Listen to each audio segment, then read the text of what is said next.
Hello, there are warnings tonight that drivers could face more delays in tomorrow's rush hour after hours of disruption today.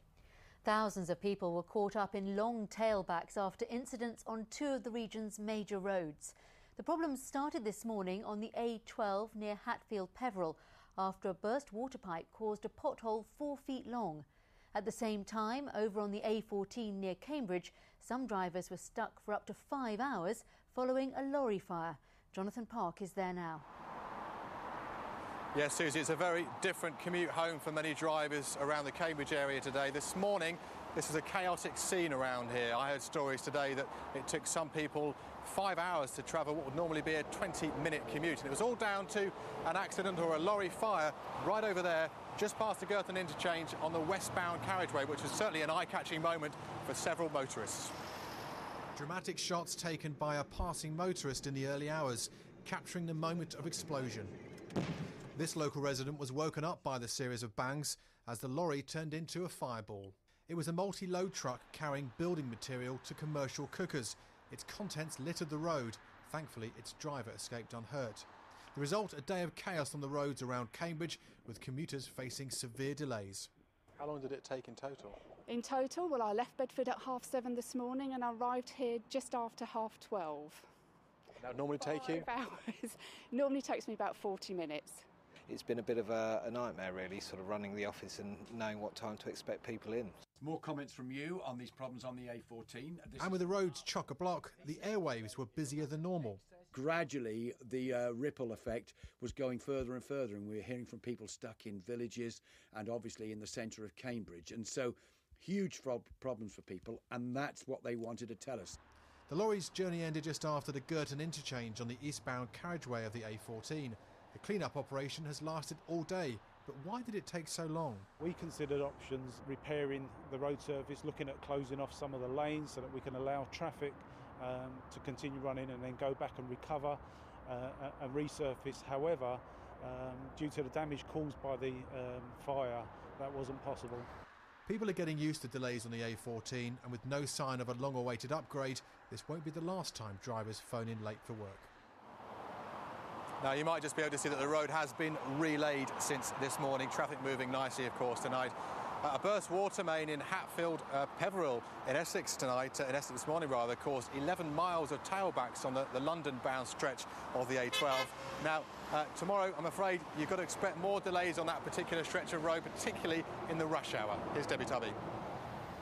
This morning's rush hour on the A12, 11-mile tailbacks, 1.5 hour delays. Some vehicles were slow moving, others became stationary. We just move about half a dozen cars, then we stop again. Then we move off again. It was stop, start all the way. This pothole caused the problem. It appeared at 5 o'clock this morning on the inside lane of the southbound carriageway. A water main running under the A12 burst, breaking through the road, which had recently been resurfaced. When we arrived on scene, there were 4 vehicles approximately 50 yards past the hole. All with near side tyre damage.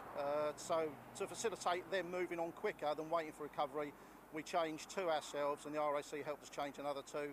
Fortunately, they were able to go down to the service on emergency tyres where hopefully they've got those repaired. All day there have been tailbacks and it's set to get worse. As the repairs are expected to take several hours, the police say the A12 southbound is unlikely to be fully reopened until midday tomorrow at the earliest. They're also expecting major delays in tomorrow morning's rush hour and are advising drivers to take an alternative route. Debbie Tubby, BBC Look East, Essex. Well, just finally, we've had more reports of disruption on the A14 around the Newmarket area. One lane is closed between Exning and Rowley Mile, again in the westbound direction, or eastbound direction, I should say. So that's one to be aware of. Don't forget you can tune into your local BBC radio station for the latest update. Jonathan, thank you. So, tough but fair, the words of the Chancellor George Osborne as he delivered his first budget today.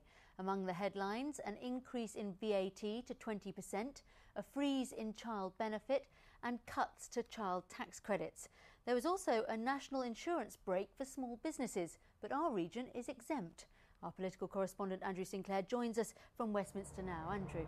Susie, for the last month or so now we've been reporting on cuts to various budgets and projects in our region, £80 million worth so far. Well, today was the day that the Chancellor announced cuts to our personal and household budgets. And wherever you live in the region, whatever you do, you're going to be affected. Where better to seek reaction to the budget than Milton Keynes? This town is at the heart of aspirational Middle England, one of the seats that turned to the Conservatives at the election. And it was here 2 weeks ago that the Prime Minister came to warn that this would be a tough budget. So what do people think today? It's going to be catastrophic for, most mothers really, because some of us really depend on that money. I think it's very much harder for people, because you put more VAT on that, and then people are still suffering with the rate that there is right now. And then if the government increase on that, those people find it very difficult to live on. The rise in VAT is probably the most eye-catching measure, and individuals and businesses will be affected. The region's drink industry is already alarmed. Well, I think it's unhelpful because it's going to raise prices. I think the estimate is 6p or so a pint in the pub, and perhaps a little less than that in the supermarket, and that differential hasn't helped us either. But I think it was also expected, and I think the fact that it's slightly deferred is good news. And then there's the public pay freeze. Hospital staff, council workers will all have their salaries frozen if they earn more than £21,000. Well, it's a rather bad day for public services generally. The pay freeze, the 2-year deal, or not deal, the imposition as it is, will in the mean effect that our members' terms and conditions and also their living standards will reduce. Disability groups feel they're losing out too. Rob Nixon lives in Cambridge and expects to be hit on several fronts. There's nothing been given to disabled people. What they've seemed to do is we're going to check that you're still disabled. We're going to charge you 2.5% on VAT more. We're not going to give you any cold weather pay, any fuel allowance. So I think it's a bad lose-lose-lose situation from this budget. Whether it's pay or benefits or the fallout from cuts to government departments, we're all going to be affected. There was actually some good news for our region in the budget today. The operational allowance for soldiers serving in Afghanistan will be doubled. There'll be more money for rural broadband. And the Regional Growth Fund, which pays for new roads, is not going to be cut. So that means that schemes which are still on the books, like the dualling of the A11 in Suffolk, may yet get the go-ahead. So what are our MPs saying down here? Let's give you a flavour of some of the reaction we've been getting. My real concern is that the people on the poorest incomes will be the hardest hit by this budget, regardless of how the figures are presented. If you buy things that have VAT applied to them, you're going to be much poorer as a result of today's budget. I don't expect people will be pleased, particularly if it affects you. But these are measures which are unavoidable, and I thought the Chancellor was very clear and absolutely right to keep stressing this word unavoidable.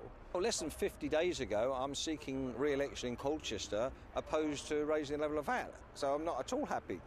So I need to discuss with colleagues how it is we've got into this situation. Can you see yourself voting against some of these measures? Well, I can't see myself at the moment voting for the budget. I have to take stock on the package. It is a package.